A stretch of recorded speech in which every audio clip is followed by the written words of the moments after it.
सदन में हैं और बीते 2 दिनों में तो लगातार 26 जनवरी को भी तिरंगा यात्रा निकली और कल भी एक विशाल रैली में हम सारे लोगों ने शिरकत की और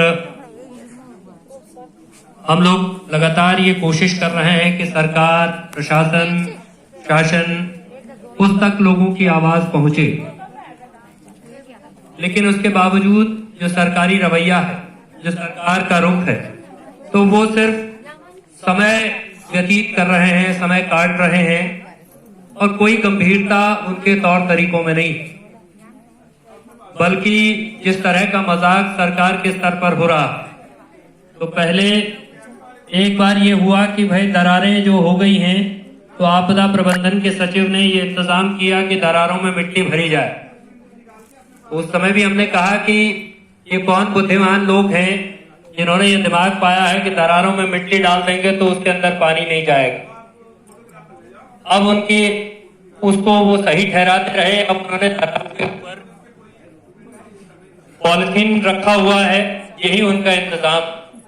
इतने 20-25 दिनों में उनको यही समझ में आया कि नहीं, दरार में पहले वो मिट्टी भर रहे थे, अब वो दरारों के ऊपर पन्नी रख रहे हैं। इतना ही उनसे हो पाया, इतनी बुद्धिमत्ता, इतना ही कौशल, इतनी ही योग्यता उनके पास है। इससे ज्यादा योग्यता ऐसा लगता है कि उनके पास है नहीं। तो जब ये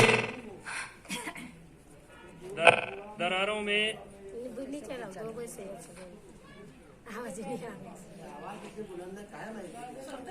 वो तो हो जाएगा, वैसे ही अच्छे बोल ले। आज चीज को बोलो वो एक डॉक्टर बोले यो कहते हुए यो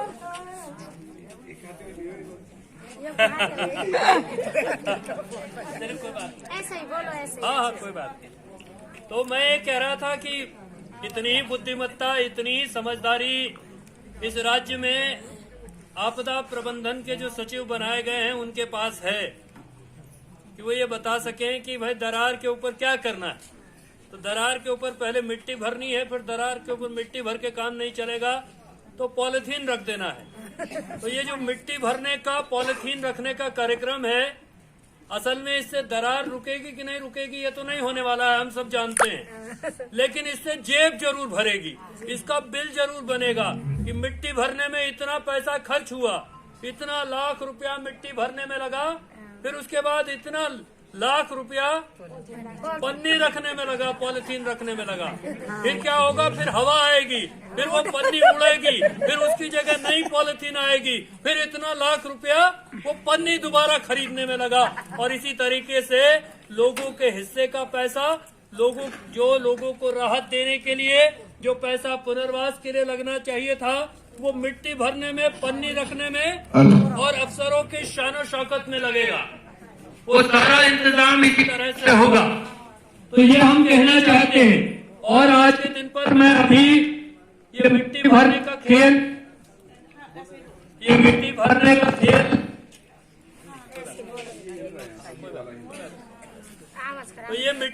का खेल, मिट्टी खोदने का खेल कितना बड़ा है कि आप सोचिए कि जब 5 तारीख को चक्का जाम हुआ तो उस दिन तो ये चिट्ठी थी कि 2000 प्री फैब्रिकेटेड हट या प्री फैब्रिकेटेड भवन एनटीपीसी बनाएगा, 2000 प्री फैब्रिकेटेड भवन एचसीसी बनाएगा। 20 तारीख को एक जेसीबी मिट्टी खोदता हुआ फोटो डीएम ने डाला और बोला उद्यान विभाग की जमीन में प्री फैब्रिकेटेड भवन बन रहा है, मॉडल। आज 28 तारीख को फिर एक मिट्टी खोदता हुआ फोटो डीएम ने डाला है ट्विटर पर, जेसीबी का मिट्टी खोदता हुआ फोटो, और वो कह रहे हैं कि ढाक में भवन बनने का काम शुरू हो गया। फिर जेसीबी का फोटो है, मिट्टी की खुदाई है। तो ये मिट्टी खोदो, एक जगह फोटो खिंचवाओ, दूसरी जगह मिट्टी खोदो, फोटो खिंचवाओ, तीसरी जगह मिट्टी भरो, फोटो खिंचवाओ। इससे ज्यादा काम अफसरों से नहीं हो रहा है। कुछ नहीं होना। तो अगर ये मिट्टी भरने का, मिट्टी खोदने का काम करने के लिए ही अफसर हैं, तो फिर बाजार में जो मजदूर लोग हैं, जो मजदूरी करते हैं, जो मिट्टी खोदने का ही काम करते हैं, तो सारा प्रशासनिक मशीनरी उनके हाथ में दे देनी चाहिए, क्योंकि मिट्टी खोदने का काम तो मिट्टी भरने का काम वो रंजीत सिन्हा और हिमांशु खुराना से ज्यादा अच्छा करेंगे। तो उन मजदूरों के हाथ में सारा प्रशासन दे दो, क्योंकि उससे ऊपर नहीं सोचा जा रहा है। अभी तक भी आज के दिन पर आज अखबार में खबर है कि भाई राहत के लिए कुछ 40 लाख रुपया तय हुआ भवन का, वो सरकार के पास गया, अब उसमें फिर विचार होगा। और अखबार ने लिखा है कि करीब करीब तय हो गया है, अभी तय नहीं हुआ लेकिन करीब करीब तय हो गया है। तो हम लोग विश्वविद्यालय में पढ़ते थे, छात्र राजनीति करते थे, वहाँ लोग चुनाव लड़ते थे, तो चुनाव में लोग नारा लगाते थे कि जीत गया भाई, जीत गया, फलाना भाई जीत गया, और लगभग जीत गया। तो ऐसे ही करीब करीब तय हो गया, अभी 20-27 दिन में करीब करीब तय हो रहा है। उससे ज्यादा बात आगे नहीं पहुंच रही, उससे ज्यादा बात आगे बढ़ नहीं रही। और तब उसके बाद आपदा प्रबंधन के सचिव कह रहे हैं कि नहीं, जोशीमठ में तो सब ठीक हो गया, अब कोई दिक्कत नहीं है, क्योंकि इतने दिनों से सिन्हा साहब ने, हिमांशु खुराना ने, उनके नीचे के अफसरों ने जोशीमठ के नीचे से कंधा लगाया हुआ है, उनके कंधे पर टिका हुआ है जोशीमठ, इसलिए उनके कंधों में बड़ा दम है, इसलिए जोशीमठ वहीं पर टिका हुआ है। अब कुछ नहीं हो रहा है, अब कोई परेशानी नहीं है। तो आपके कह देने से कि कोई परेशानी नहीं है, वो तो यहाँ जो लोग बैठे हैं या जो लोग उन जोशीमठ में किसी आदमी से पूछ लो, वो बता देगा कि वो पानी कहाँ का है। वो एनटीपीसी की टनल से रिस रहा पानी है, यहाँ जोशीमठ में सब जानते हैं।